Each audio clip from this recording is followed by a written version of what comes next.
Hey Chase, do you want to like make me a co-host or something so I can hold it down on this end just in case like something gets unmuted or something? Yeah, here, let me do that. Thank you.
All right.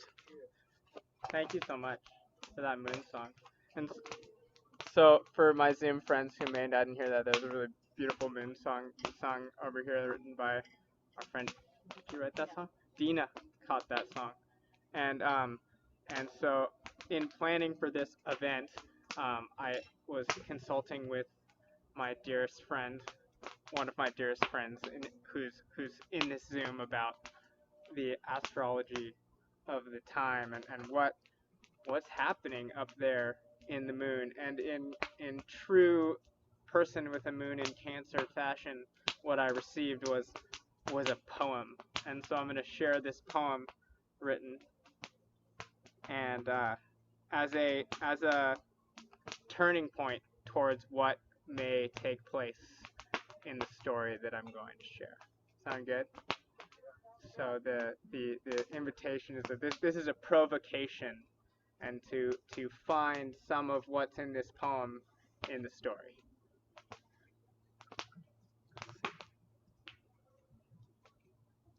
Sniffles and tears wiped into sleeves. Memories and feelings run forever deep. Hand to hold, a safe place, your secrets to keep. Moody tides changing slow, then fast. Sailing waves of old times past. On magic dreamboat, the spell is cast. The oracle has spoken, weird humor true. Is that the laughter or the cry of a lonesome loon? Beneath soft soul light glow of Cancer moon. The oracle has spoken, weird humor true. Is that the laughter or the cry of a lonesome loon? Beneath soft soul light, the glow of Cancer moon.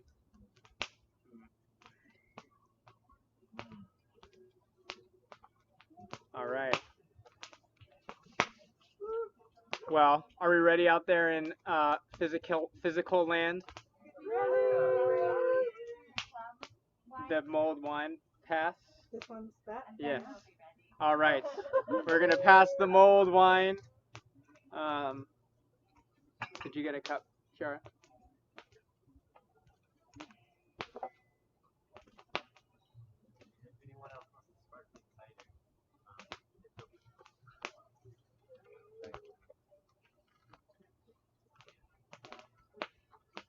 to everyone ready in there. So, something I'm moved to do, which is edgy, is to give a disclaimer before this story. Oh my god. And the disclaimer is that I didn't pick a story that makes the characters look good. So much when we like reach for movies or myths or fairy tales or things, we want something that's gonna like make us feel like we're the golden shining hero of the universe. You know, the one who can like face down the dragon by themselves and then like come back to your people with some magical gift. Yeah, very Gryffindor vibes. This is a little bit more of like a Slytherin story. It's a little bit more of like a humans do really messed up things to other humans story. And it's a story that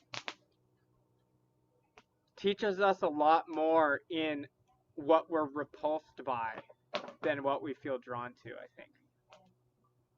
And my teacher, Andreas Kornvall, who's a storyteller from Sweden who lives in England, in Brighton, on the land where this story takes place, talks about how some of these old stories, what they're really doing is holding up a mirror to ourselves. And we can make the move of exiling what we see there and refusing to think about it as ourselves. Oh, that character is such an ass. No one should ever tell that story because everyone's gonna think that you should just be an ass because that character's an ass. But you know, whatever it is. I have that monologue in my head sometimes. And his invitation to me has been to like actually do the other move. Just like, when have I done that?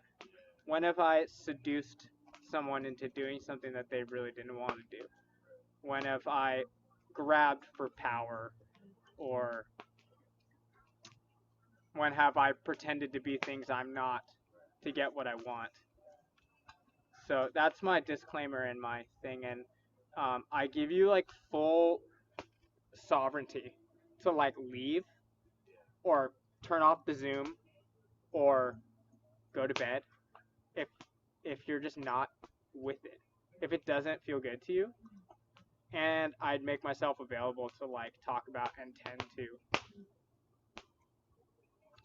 anything that might come up for you in response to some of the images in the story, because they're, to me, they're intense. So that's my disclaimer.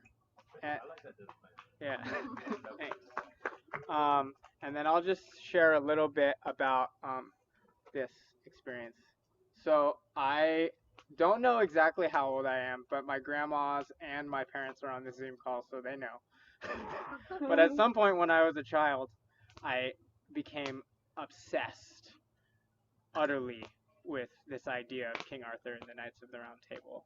Like, I have this really cute picture that I've been trying to post, but I couldn't come up with a good post, so I never posted it, of me like on the beach that my grandma gave me in a knight helmet with a sword. Just like, you know, this is like my part of my identity and has been for a long time. And it kind of happened that my parents took me to this place called the Santa Monica Playhouse when I was a kid, or maybe it was even in the Santa Monica Mall. There's somewhere in Santa Monica, and they were doing like this, you know, sort of small scale production of some of these stories with actors.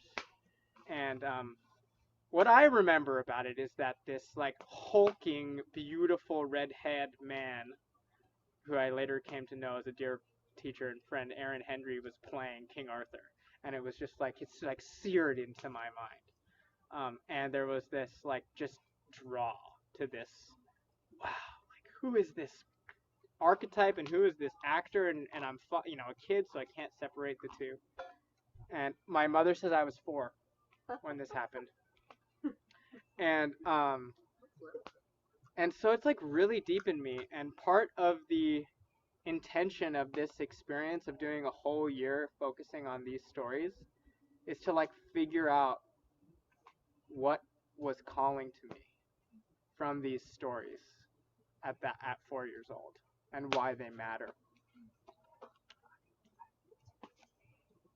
Yeah. So it's a lot of talk, and I guess I will. Mostly, I'm just trying to hype myself up. Yeah. Okay. So we'll begin with some sounds from this guitar. Let's see. It's kind of...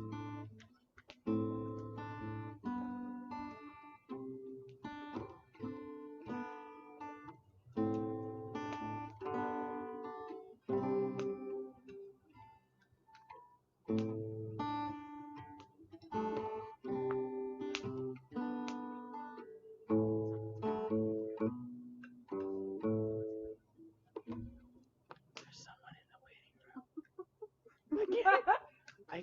Oh, someone else is hosting.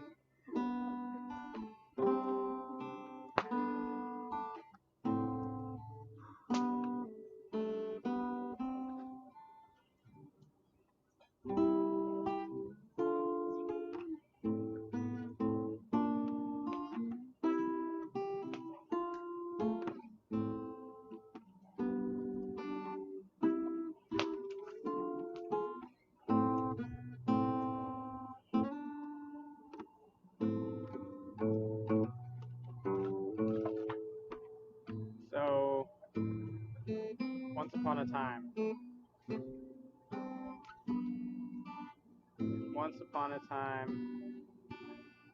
on an island in the middle of the sea, once upon a time on the island of Gramarye, once upon a time on Albion, once upon a time on the island discovered by Brutus and his ship of exiled Roman men. Once upon a time in the kingdom of Logres,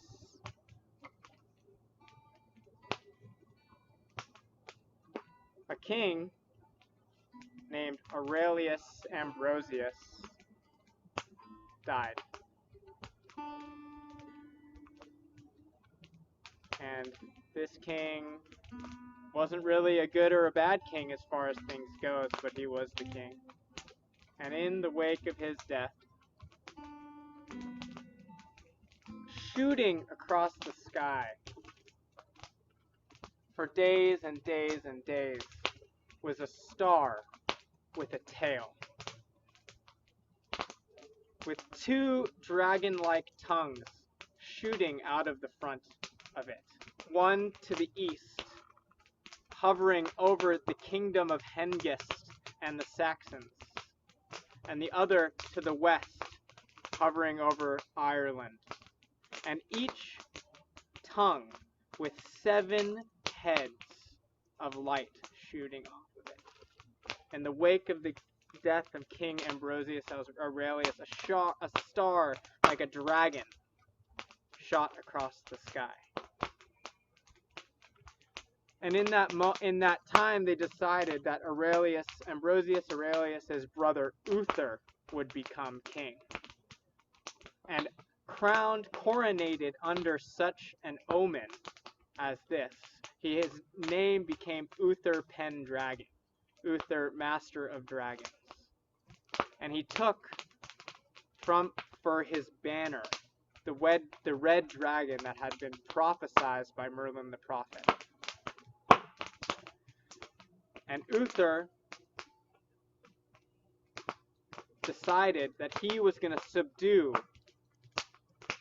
the Scots to the north and the Saxons to the east. And he was going to finish what Vortigern had started just before his tower was destroyed. And in a time like this, he made war on everyone. He made war in the land of Cornwall to the southwest, a place that since the time of Brutus had refused to be British. British means the people of Brutus, the descendants of Brutus. And they, with the Cornwallians, are the descendants of Cornea, Brutus's right-hand man who took it on himself to make a kingdom. And so Uther made war all around the kingdom, all year round, from Easter to Easter. And through that time, as is common in these courtly stories, the courtly gossip whispered in Uther's ear about the fairness, loyalty, and beauty of one Igraine. It is said that Igraine's loyalty was only matched by her beauty. The only thing in the whole entire kingdom that matched the level of loyalty that Igraine had was her beauty. And it just so happened that Igraine was married to the Duke of Cornwall. And depending on whose version of this text you read, he's either only called the Duke of Cornwall, or he's called Gorlois.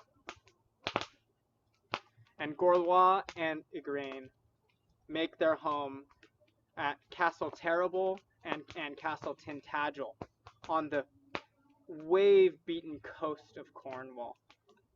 It's these tiny spits of land out in the southwest of England. And so Uther thinks, what can he do? He's hearing this gossip about this beauty, and he's thinking, well, I am the High King of Britain, and I'm a catch. So if I can figure out how to meet Igraine, I bet I can challenge that loyalty that everyone speaks so highly of. And so he comes up with this plan. He decides to create a peace, an Easter peace, and to invite all of the kings that he's been warring with from all over the island to come to his castle in London, right on the edge of the River Thames, for a feast that will last for days and days and days. And surprisingly, everyone comes. Everyone comes to this feast because the High King has invited them, even though this war has been raging since the beginning of his coronation, and even before in some places, because his brother was also a bit of a warmonger, and so was Vortigern before them. So generations of these battles, but something about this Easter feast, they come together. And the court is alive. Everyone's there in their full feathers, we're talking people just dressed to the nines. Their hats are fine, their feathers are plump and fluffy, there's the best bards have arrived. I've heard it maybe said that even Taliesin himself showed up. Taliesin is the legendary bard, for anyone who would like to know. And the party is amazing. They're having an amazing party. And then the Duke of Cornwall and Igraine walk in. And maybe it didn't go silent, but to Uther, it went silent. The room, all of the music stopped. All of the chatter stopped. The food stopped smelling like anything. He couldn't see anything except for Igraine. Because they didn't lie. She was the most beautiful being he had ever laid his eyes on. With rippling hair and soft eyes.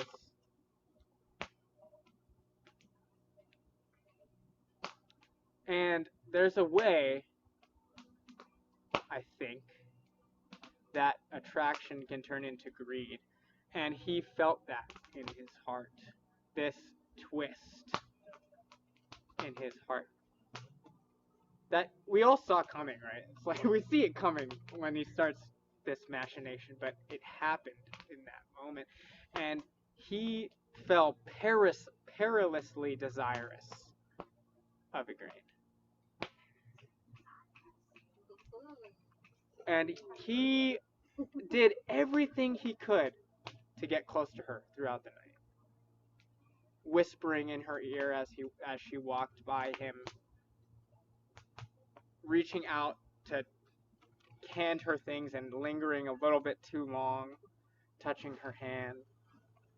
And through the night, as he gets more and more intoxicated, both on the ale and the mead, and on the desire that he is feeling, he starts to tell her very directly, you must, I must have you as my paramour.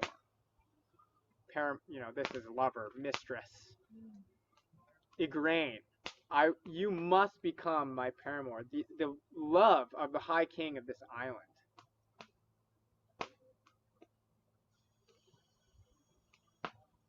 And I imagine what it would be like for someone to have that kind of power, that kind of powerful person throw themselves at you and not say like, let's like fall in love, but like, you're gonna be mine. I don't care what you want. And we're talking about a type of culture that says that's an okay thing for this person to do, right? He doesn't feel like he's doing something wrong, and neither does anyone else in that room who saw him do it. And I don't know how she handled it, honestly. The sources are silent on what she did in those moments. But at the end of that night's feasting, in their room, in the Duke of Cornwall and Igraine's room, she says to Cornwall, according to Thomas Mallory, who wrote this account of this story that I've worked with, she's the one who says to Cornwall, the king only brought us here, the king only made this peace with you because he wants me. And as soon as he takes me from you, he's gonna come for you again. This is not about peace. This is about me. And we need to leave right now. Damn the consequences. We gotta get the hell out of London and away from this king. Because there's not any other choice. And to Cornwall's credit, he's willing to risk the consequence. Huh? Well, the Duke of Cornwall.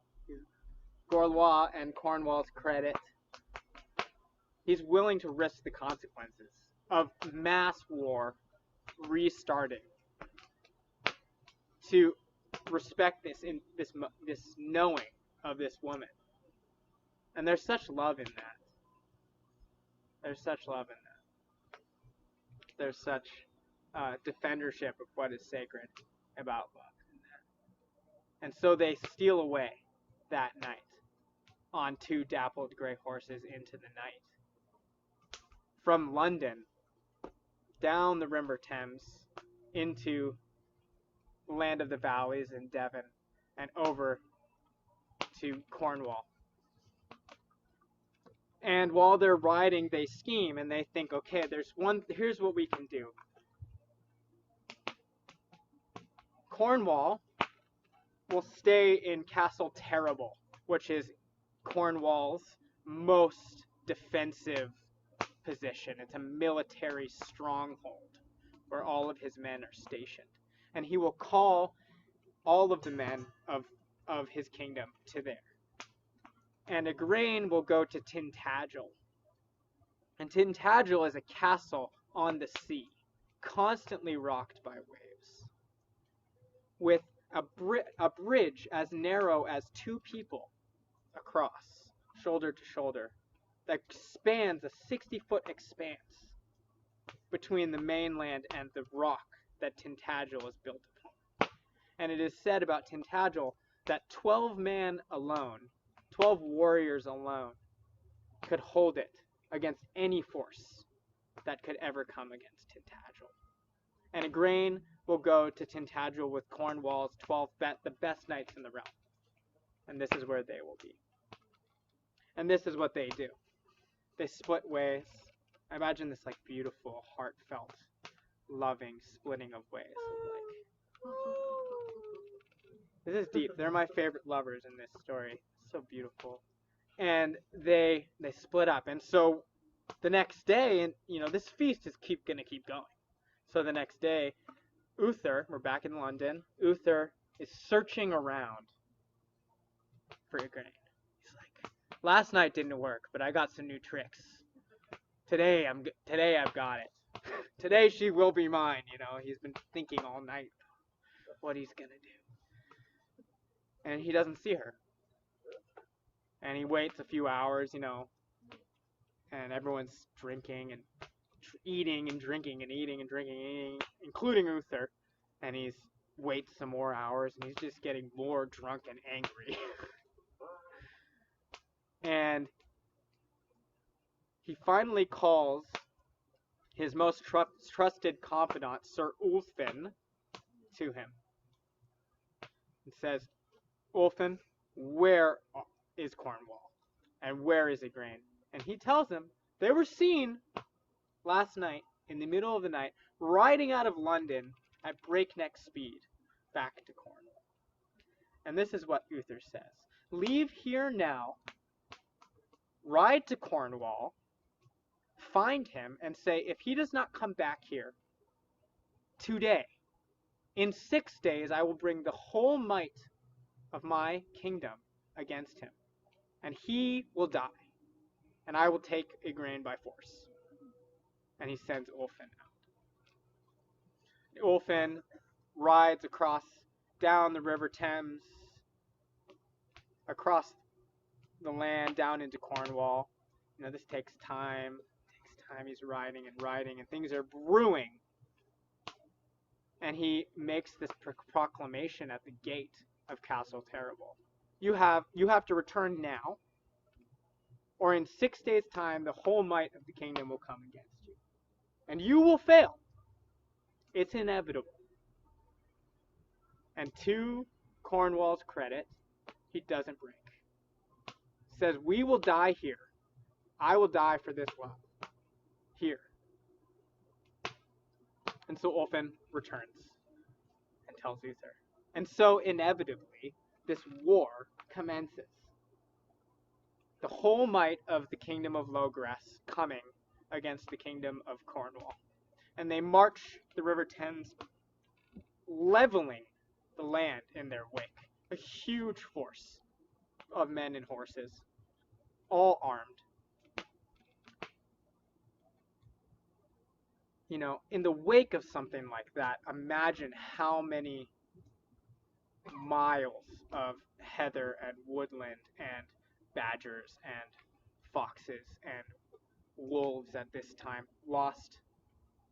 were displaced. This is like a wake across the land. These men marching to war. And I wonder what their kind of thoughts these men were having as they're marching to a perilous and pointless war. But duty demands it, so they go. And on the night before the battle at Terrible, as they're arrayed in front of the gates, they gather, and the tradition, how you're paid as a warrior in this time, in this world, is you're paid in mead. And so before the battle, everyone is given their fill of mead. And that's their payment. because you know, if you know anything about mead, this is like the sacred beverage of the north of Northern Europe. This is the beverage that gives you access to communication with the gods. This is the beverage that creates poetry. This is the beverage that creates magic. Like it's not a small thing to be paid in mead. And so they drink their fill of mead, each warrior one after the other, the night before the battle. And they boast and they praise each other. And they prepare. And this is happening on both sides of the wall, in this mirror image on both sides of the wall. And the next day, the forces of Uther break on the walls of Castle Terrible, smashing again and again like the waves on the beach below the castle. And man after man after man on both sides falls. And when a man dies on the battlefield, they say he earned his mead.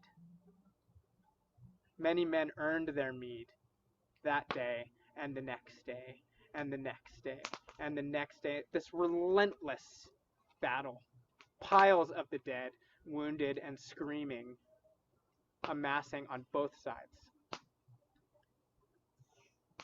The ground outside of Castle Terrible is turned to a slurry of mud and blood. Men are slipping in the grossness of it, but still they fight in this pointless battle, and no one gains any ground. And Ulfin, who is out there on the front line, remember, Uther's trusted confidant, Sir Ulfin, comes to Uther in the night, maybe after 4 days of battle, and says, this isn't going anywhere. We're dying here. This isn't going anywhere. And what we need something. And Uther agrees. We need to do something. There's something. And Ulfin says this. We need to find Merlin the prophet. So, in these traditional texts, Merlin's a prophet. He's not a wizard, or a magician, or a mage. He's a prophet. We need to find Merlin the prophet. He'll know what to do and how to do it. And so, Uther sends his confidant to find the prophet Merlin while the battle rages. And some days out from the battle, or some hours out from the battle, where you can't hear the screams anymore, and you can't smell the iron of spilt blood anymore. There, on a small lane, going through the hedges of hawthorn, there, Ulfin is riding at breakneck speed on his horse, and he sees, shambling down the road in front of him, a beggar, dressed all in gray, shuffling down the road. And he screams from the back of his horse, "Get the fuck out of my way!" to this beggar, and keeps riding. And the beggar doesn't move. So they're getting closer and closer. And he says, "Can't you hear me, fool? Get out of the way!" And the beggar doesn't move. And he keeps riding. But the horse stops. The horse is like, this is not... I will break my legs if I hit this beggar. The horse stops.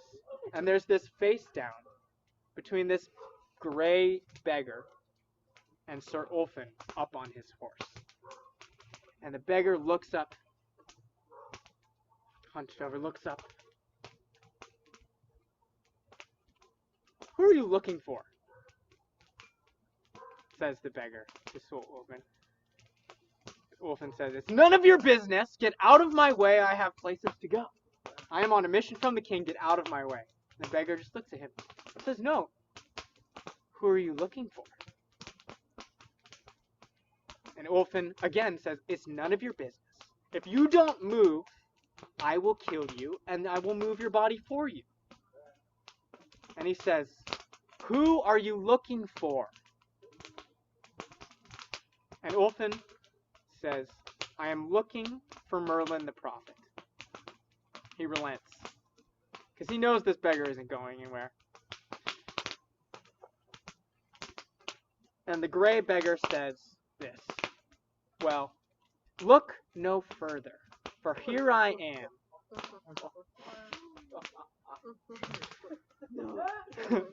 Here I am. With that look in it, he doesn't have to say to Ulfin, you didn't do very good. That was shit. But that look, that twinkle in his eye. And Ulfin says, well, the king desires your presence. And Merlin says, why do you think I am here? Why do you think I'm here? And just starts shuffling down the road. Just like back towards Castle Terrible, towards King Uther.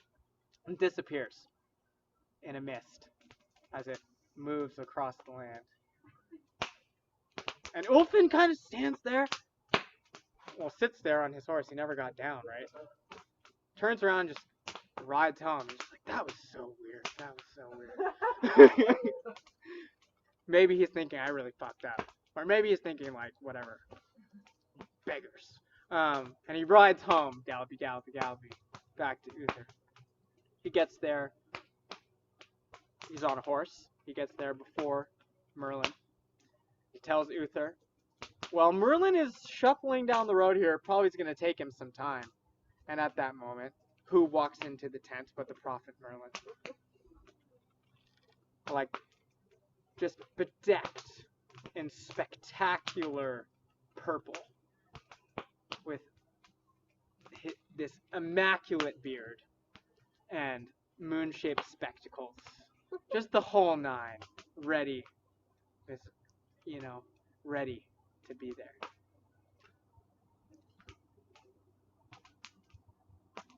It's so hard to tell this part of the story because I love Merlin. This doesn't do very well for him. And Uther says, I need a way to get a grain and to end this battle. And I need to do it soon, because the men are going to give up.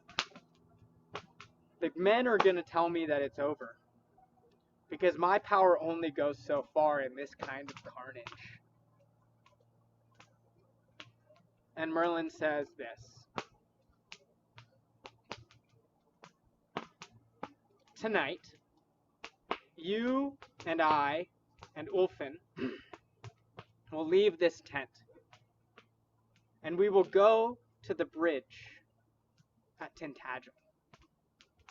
And I, by the power of gramarye, by the power of enchantment, I, by the power of suggestion, will make you into the shape of Gorwa, into the shape of the Duke of Cornwall. And I will make myself into his most trusted confidant. And I will make Sir Ulfin into his right-hand man. And we will walk across that bridge, unimpeded, into the castle at Tintagel. And you will spend the night with Igraine. But when I come to get you in the morning, we must leave, and you will say nothing about where we're going. So I will change you by enchantment into the man who is married to this woman, and we will go unimpeded into the castle. And so this is what they do. They leave under the cover of night, and by the power of Merlin's enchantment, Uther becomes Gorwa. Unrecognizably anything else. Just the exact smell and mannerisms and tiny scars and facial hair patterns. Like, he is just the Duke of Cornwall. And Merlin becomes this young knight, and so does Ulfin, and they go and they ride their horses. And when they come to the bridge, they're let in. They're celebrated as they go across the bridge. They ask for news of the battle, and they're brought inside. And Igraine welcomes who she thinks is her husband with warmness and love. And they spend the night together. Merlin and Ulfin in disguise outside the door.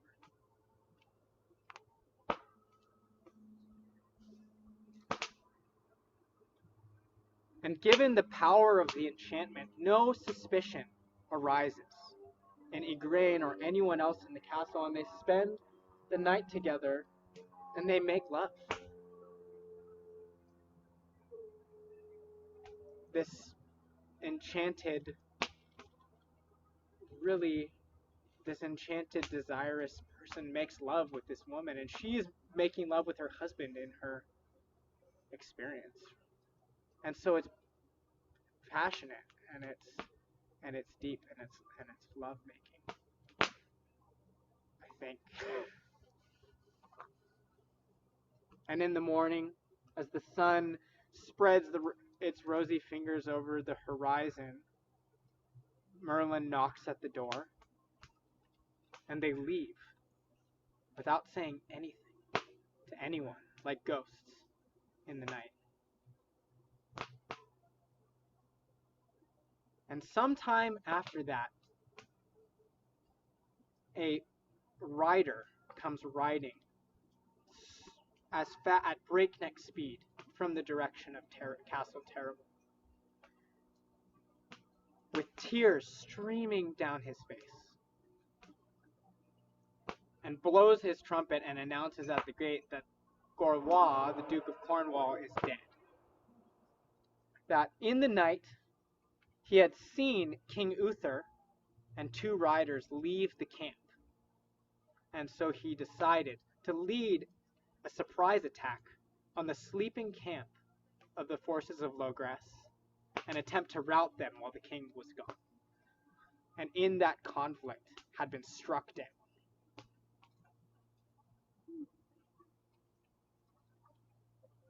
Can you imagine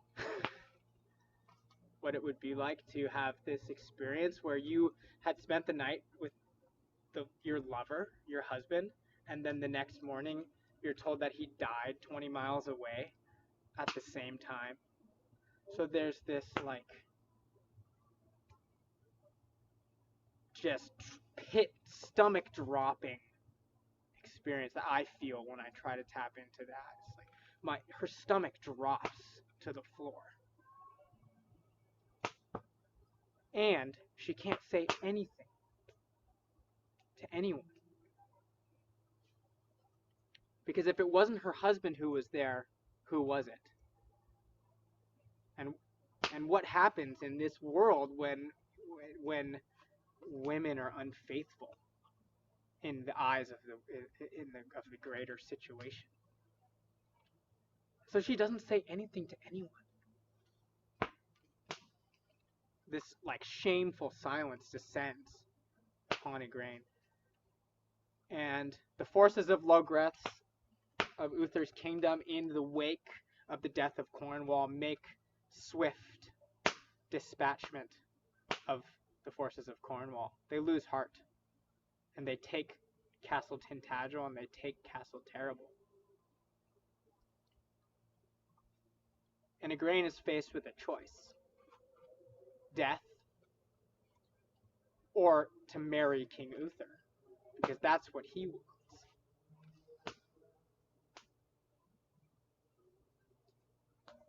And she also knows that by this point, she's starting to feel this like quivering of life in her womb.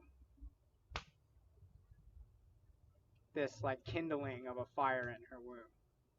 And this life is growing in her. And she's also well aware what happens to women in this culture who have children, but with men that they can't explain, with dead men.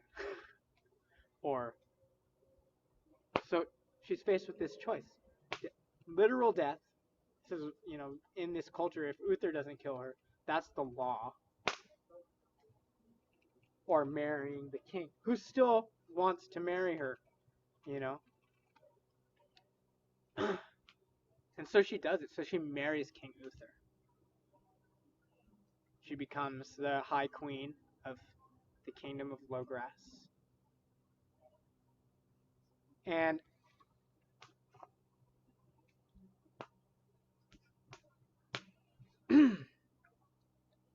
as her pregnancy starts to show, she starts to become more full with this growing of the life. Uther inquires,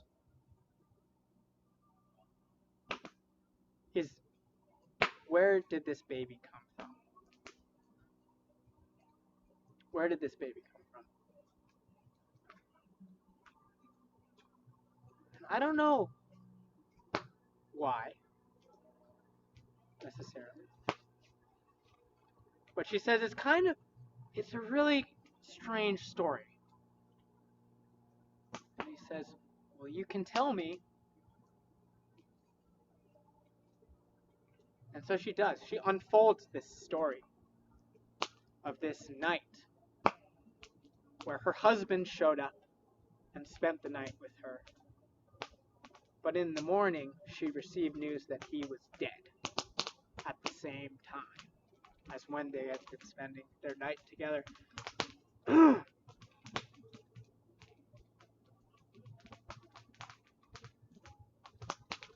And Uther says this: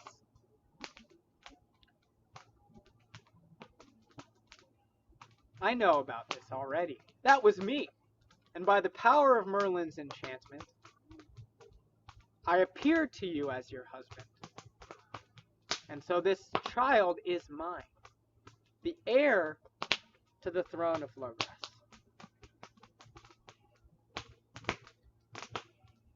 Aren't you relieved? He says, aren't you relieved? I don't think she's relieved. I'm not relieved. As an eavesdropper on this conversation, I don't feel relieved.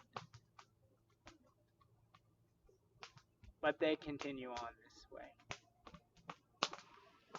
And then Merlin shows up. And he in private conversation with Uther, Igraine is not invited to this Privy Council meeting, says, you remember when I did that thing for you? You remember when I turned you into the Duke? By agreeing to that, you also agreed to my terms and conditions, unknowingly. And here they are. When that boy is born, he's mine. And I get to choose who raises him, where they raise him, and what happens.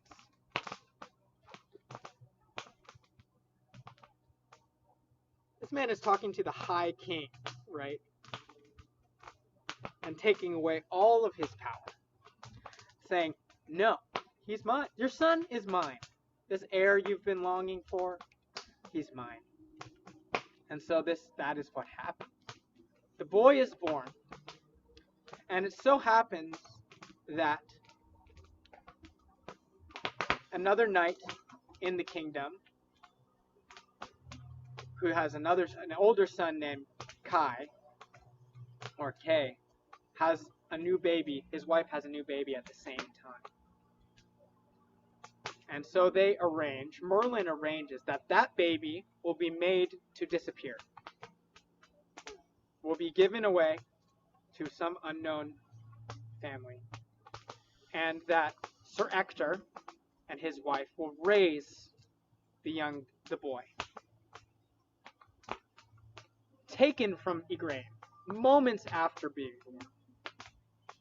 Merlin arranges in secret that the boy be baptized in the old way as Arthur, son of Uther, and then is raised in the forest kingdom of Ector, knight under King Uther of St. Albans.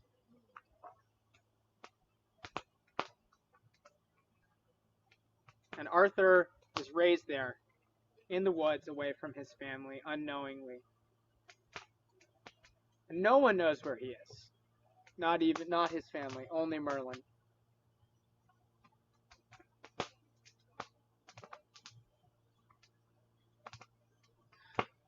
And life in the court continues.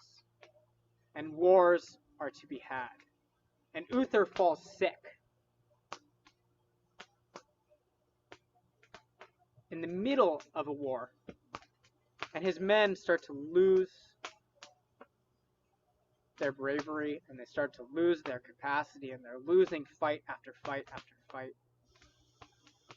And Merlin says, he's summoned again, and he says, the only way that the men are going to get their valor back, the only way that the men are going to be able to fight, is if you go out there on the battlefield, Uther. You need to be there. And he can't even stand up. He can't even sit up. He's in his sick bed, laying. And so they build this litter for King Uther, and they bring him out onto the battlefield in this litter.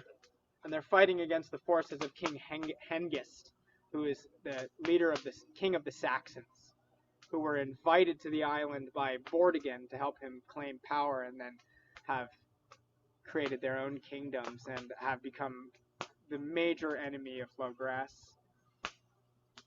King Hengist forces kill King Uther in his litter, and he dies on the battlefield. And the kingdom, the high kingdom of Logres, goes into complete disarray. Small kings vying for power, attempting to claim the throne over and over again until the Bishop of Canterbury gets involved. And the Bishop of Canterbury, the religious authority of the land, says, all right, everyone's going to come to Mass at Easter. And we will decide at our Easter Mass who will be the High King. We will settle the succession. And so time passes and Easter comes around. And as they're walking into the church for Mass,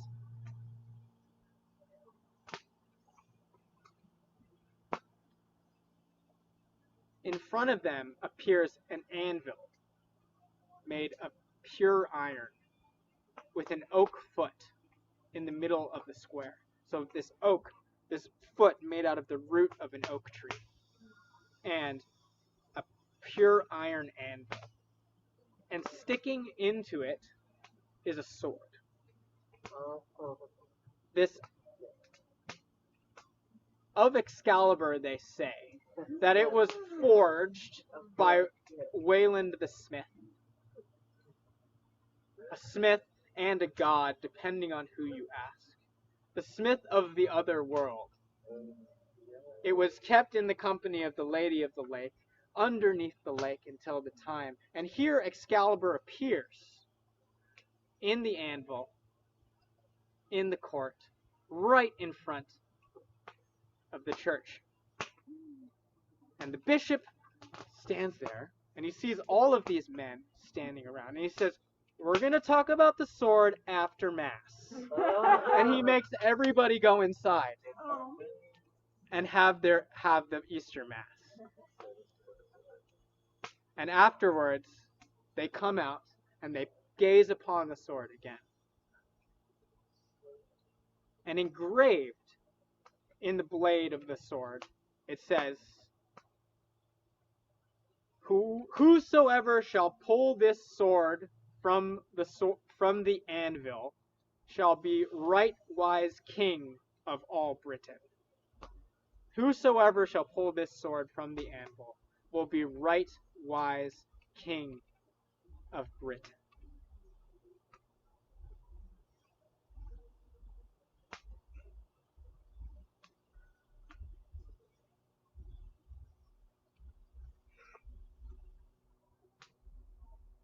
Well, they would settle the succession, all right. But that is a story for another time. That is the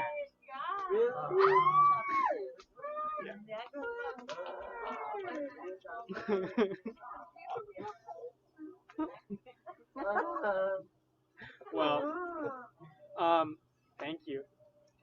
Thank you. Thank you. So I I'll just gonna play a little guitar to just get us out. And while I play, the invitation is to look in yourself and see if there's any image from that story, any moment from that story that's sticking with you, that's like an acupuncture needle in you doing its work. And it doesn't need to be the whole story, it doesn't need to be anything. It could be 2 words. It could be something I didn't say but that you saw. And just to like take a moment to connect with like what from that story is yours. And maybe for people on Zoom, you can, if you want to write it in the chat, you can. I hope that you can hear me. There is some crazy noises going on. Yeah. Yeah. And to just put it in the chat, and the people here are in a moment gonna like popcorn it out loud, and maybe I'll have Kiara read a couple things from the chat. Just so as many people's voices as possible can get it. Sound good?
Maybe I'll just keep playing while you do it.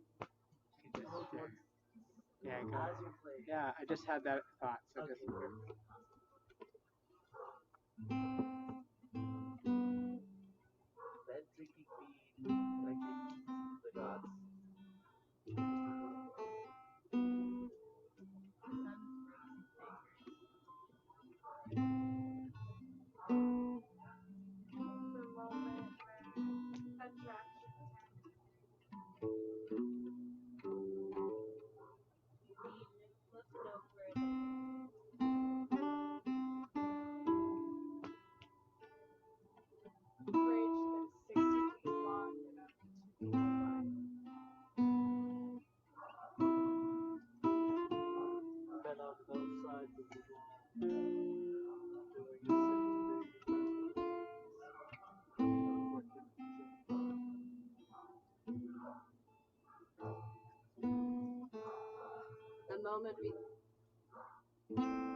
I'll just read a few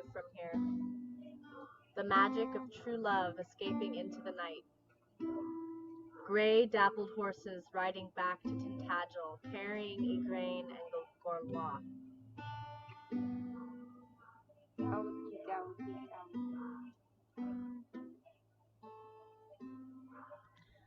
Uther is told by Merlin that he agreed to a deal with him even if he did not know it when he availed himself of Merlin's enchantment to spend that first night with Igraine.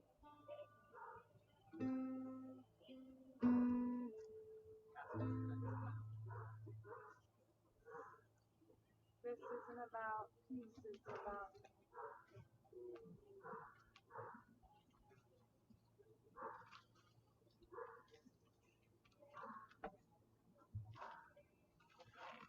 Merlin disappeared into the mist and reappeared dressed very fabulous.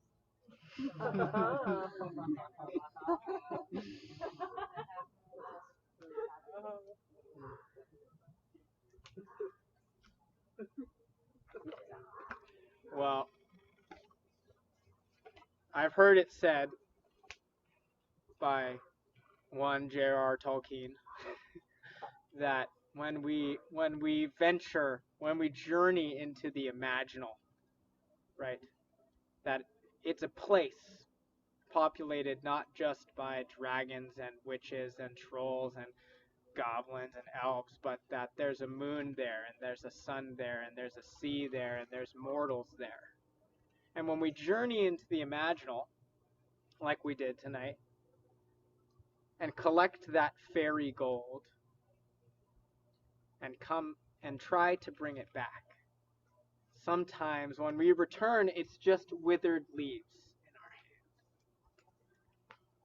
hand. And so my prayer is that maybe you have some piece of fairy gold secreted away somewhere on your person, that when you wake up in the morning, it's still a piece of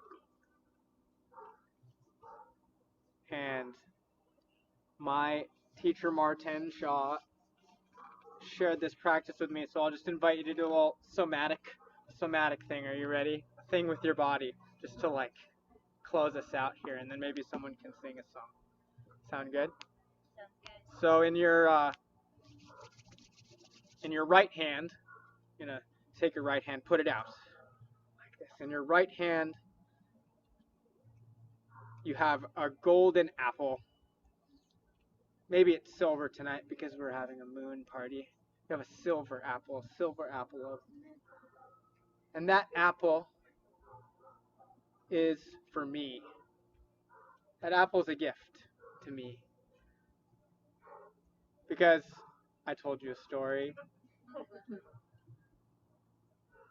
and because I didn't just tell that story, I lived that story for the last month, and it's intense.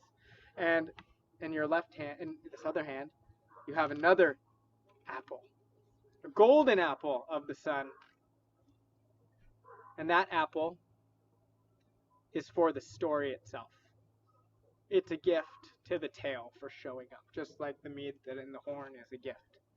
And in the center, floating, hovering by some strange magic, some strange gramarye that only you know about, there's another golden apple.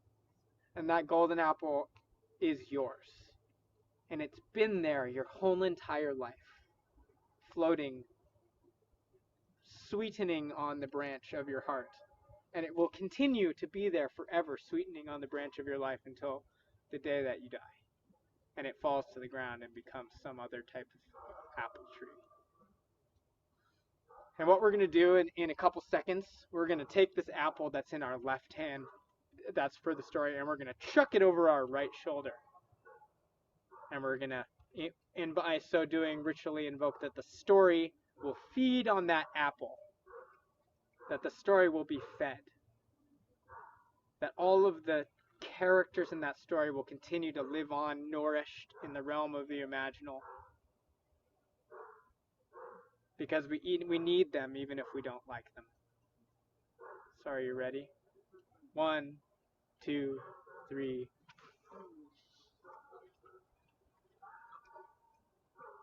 And this apple, that's for me. You can just I'll collect them. You can put them on the ground. Yeah, you can roll them. Thank you. And that's the end, except for a song. We'll sing ourselves out here, and everyone on Zoom. I just so appreciate that you joined us in this experience. I hope that it was nourishing. If you want to email me, text me, tell me anything I can do to make this cross worlds experience more wonderful for you, I'm open to the feedback so that next month can be better. Uh, love and blessings to everyone. Sweet dreams. Nice.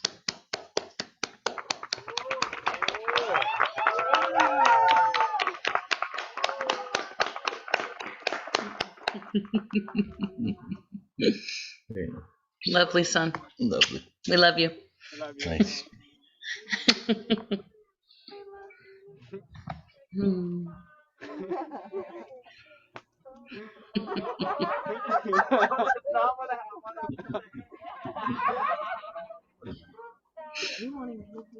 No, anyone. But yeah, I would love for you to sing if I you're was thinking of the song you showed me. Luke, you remember last year at Campbell? Yeah. We kind of had that tune, the melody come through for the sound of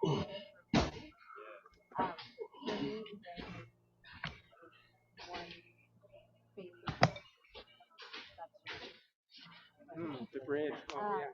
so I was wondering if that was do you remember? I think I remember it. I can try to sing it through and you jump in. I believe in you. Alright. Let's go. Bridget red, gold woman, Bridget, flame and honeycomb. Bridget, son of woman, bridge to home. You're a branching blossom, you are a sheltering dome.